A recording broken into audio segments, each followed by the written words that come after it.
Hey guys, it's John and Shannon from ThatDIYCouple, where we make videos about becoming the best version of ourselves. We are here with another financial net worth update, this time from right when we graduated from law school, from graduate school.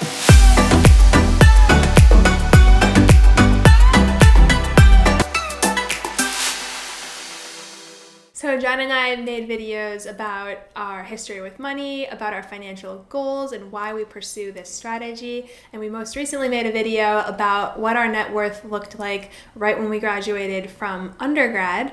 And now we are fast forwarding to the year 2013 when John and I had both graduated from law school and entered the workforce. So this is another picture of us at a different weight. I think that I maybe had lost some weight since 2008, and I think that you were maybe the same weight. I think I had maybe gained a Maybe little gained bit a little bit of weight, yeah. But again, if you haven't been following us for a long time, we talk about our weight loss and health and wellness journey on this channel too, in a similar way that we're talking about our financial journey. So please check out those videos about how we both lost 100 pounds each, primarily over the past 2 or 3 years.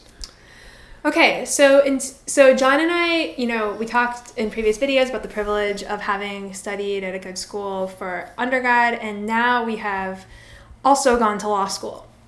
To give you guys some context, especially if you're not in the United States, to go to a top law school in the US at this time, it costs around $50,000 per year, and law school is 3 years long. And the financial aid options for law school are a lot different than they are for undergrad. So many colleges will offer financial aid based on need. So if your family or you don't make a certain amount of money, the school will give you essentially money to go to the school in the form of financial aid. In law school, that's very uncommon, and usually there are scholarships or maybe grant programs available, but your ability to pay for law school, law schools just really want to charge you money for law school. It's like a profit center for a lot of these universities.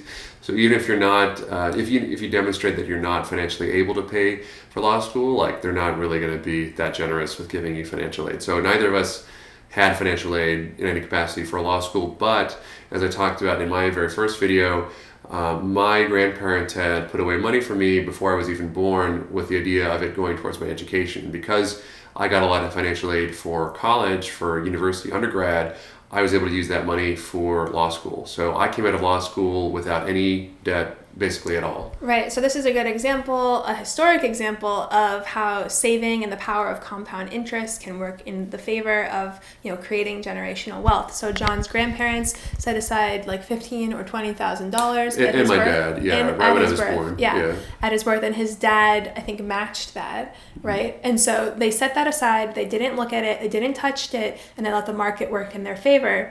And by the time that John, they invested for basically 22 years. Right.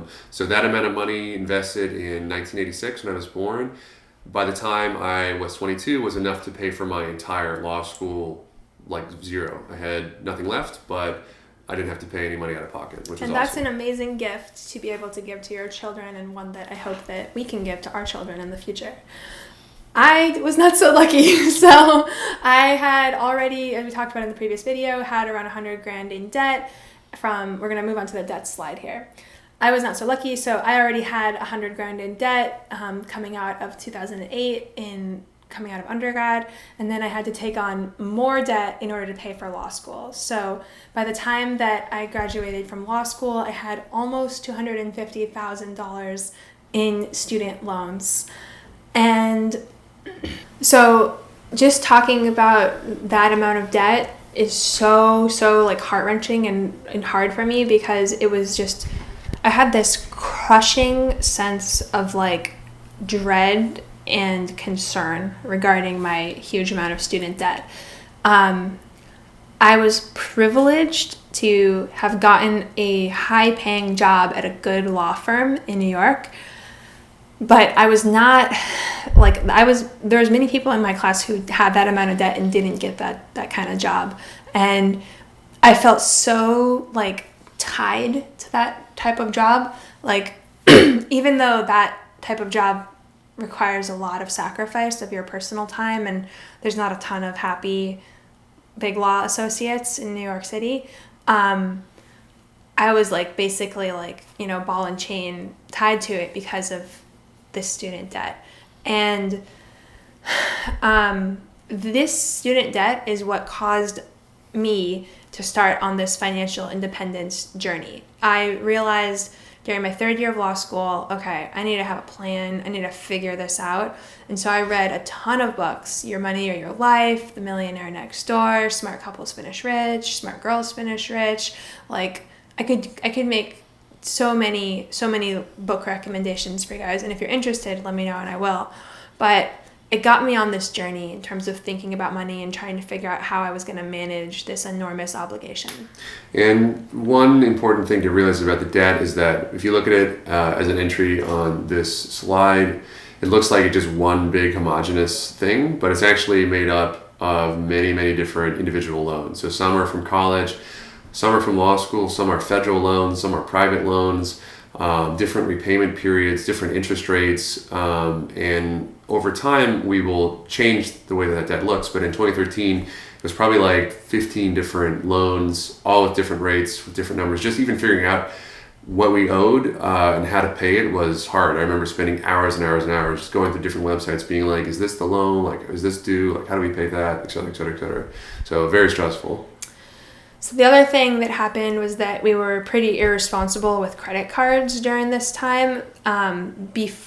Before we got onto the financial independence, early retirement bandwagon at the end of 2013, we were very much in the like consume standard American philosophy. So I was like, okay, I'm going to be making a hard paying job. I better get a nice wardrobe. Like we deserve it. We should take these like insane trips, things like that. And one thing I did was I studied abroad in Switzerland, which was a much higher cost of living than where I was in for law school, and my student loans didn't cover my entire cost of living. So I was putting a lot of expenses at that time on credit cards, thinking, oh, I'll just pay these off once I start my high salaried position at the law firm. So we incurred almost 15 grand of credit card debt during law school. Yeah, one thing too that's important to note is that even I graduated law school in 2011 and I worked for a year from 2011 to 2012. And a lot of that money I used to pay for Shannon's living expenses and my own living expenses while I was working. But starting in mid-2012, I decided that I wasn't going to work at a traditional job where I was making a salary and work at a startup. And so my income for mid-2012 into 2013 was essentially zero. So all of the living expenses that I incurred, we either went to debt or into our savings to pay for in anticipation that Shannon was going to start her high-paying job, or we just put on credit cards. So the next item on our list is a law firm loan. So both of the law firms that John and I worked for provided us like a cost of living like stipend to move, and then you would slowly pay that back. Yours was paid back, I think, automatically by paycheck, but because I never actually went to my law firm, they imposed it on me, and the debt had no interest and no real maturity date, but I still had to pay it back at whatever pace I kind of wanted to. So at this point, I hadn't paid any of it back because I didn't want to pay any of it, not making any money, and also Shannon, for most of this time, hadn't even started working yet. So we had $10,000, mostly my debt to my law firm.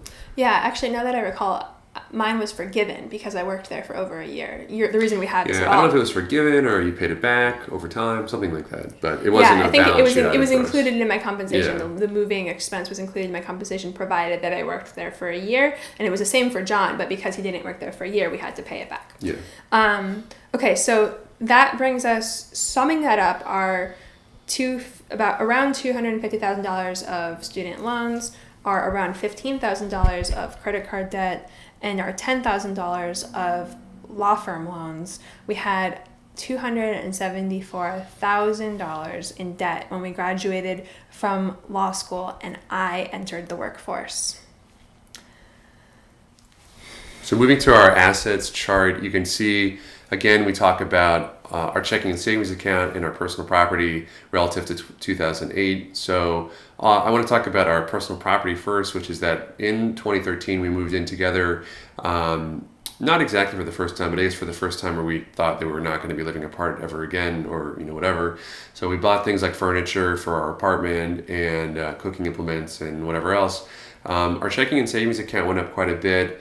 And you might ask, well, if you had $17,000 in your checking and savings account, why didn't you pay back the credit card debt that you had with that? And the reason that we didn't do that is because we were saving up money to buy a house. So we needed money for a down payment, and it was a better decision in our mind to keep that money liquid than it was to pay back our credit card stuff. We actually did a lot of stuff with credit cards over the years, and we'll get into some of the different strategies that we use. I wouldn't necessarily suggest employing them, but when you see credit card debt, you think like 23% APR, sort of insane stuff. And certainly some of it was at that and was at times at that, but we were very, very, very diligent about 0% balance transfer cards, which are not exactly 0%. That's a whole other thing. But we ultimately were not paying super crazy rates on a lot of our credit card debt, but it obviously still is significant, and we made the conscious decision to not pay it back in order to save money for our future house that we were going to buy this time in 2014. Which I think for many people sounds really crazy. Like the idea of incurring more debt when we were already so in debt. For people who are adherents of like a Dave Ramsey type of philosophy, and many people who follow a much more conservative approach to money and finances, it's like, you want to strangle us, like that's crazy. And I was of that philosophy too. But at the same time, I realized that I was living in Manhattan paying $2,000 a month to rent. And that was the cheapest place we could find after months and months and months of looking. And if we could find a place to live where we were paying $2,000 to own, we might be able to at least put one step up on the ladder of like attempting to climb out of this hole. And also we realized that we were in 2013 historically low property prices as a result of and interest rates. And so we realized it was a fairly unique time to invest in real estate. And so in spite of all sorts of misgivings, we made a decision consciously to attempt to incur more debt and buy a home. We'll talk about that in our next one too, because that's when we actually bought it in 2014, and we actually bought a second property in 2014 too. We'll talk about a little bit that in the next video, but this is the planning running up to when we're going to buy our home. So we were like kind of hoarding cash in order to provide a down payment for the home that we hadn't identified yet, but we were going to buy, we thought, very soon. So to add up, we had $17,000 in our checking and savings account, $2,000 of personal property, for a total of $19,000 in total assets at the end of 2013. So in terms of the traditional way that most people calculate net worth, it's all of your assets minus all of your liabilities. So in 2013, we had $19,000 of assets. Subtract from that our $274,000 of liabilities for a negative net worth of $255,000. So that's a decrease of $156,000 from 2008, from 5 years before, which is mostly ascribable to the fact that we both went to grad school and Shannon took on a lot more student loans than we had in 2008. So as we've talked about in previous videos, John and I take a more conservative approach towards calculating our net worth. Check back on our previous video for an explanation of why. So for reasons we've discussed in other videos, we don't count personal property when calculating our net worth because we wouldn't liquidate it in the event of an emergency or retirement. We'd like to keep our stuff. So in order to do the conservative calculation, we take our total assets of $19,000. We subtract the assets which we aren't including in this calculation of $2,000, and from that amount we subtract our total debt of $274,000 to reach a negative net worth of negative $257,000. So that is also a decrease from the net worth that we had in 2008 of $157,100. which is mostly due to the fact that we went to law school and incurred some credit card debt in the process before we actually started working. So we're going to keep going on our video financial series. If you haven't seen our previous videos in this series, I would highly recommend them. The first one talks about our relationship with money. The second talks about our financial philosophy and why we're saving money the way that we are. The last one talks about our finances right after we graduated from college. And in the future, we're going to be doing a video describing each year of our professional lives leading up to the current year, and then hopefully doing more routine videos going forward about how our net worth is changing as we continue to work and save money. If you guys thought that it was totally insane for us to buy a house in the same year that... Well, to think about buying. We didn't actually buy a house. But if you guys think that it's totally insane to realize that we were contemplating buying a house when we just graduated and we had $257,000 in student debt, you're going to want to stay tuned, because that financial decision, while insane, has really opened up a large increase in our net worth down the line. That's it for this time, guys. Thank you so much for watching. As Shannon said, we'd love to hear your feedback and your thoughts. Please subscribe to our channel for future updates in this series and for other videos on eating right, weight loss, and other lifestyle topics that we talk about. But for the time being, we'll see you next time. Thanks so much. Thanks, guys. Until next time, do well and always make things better.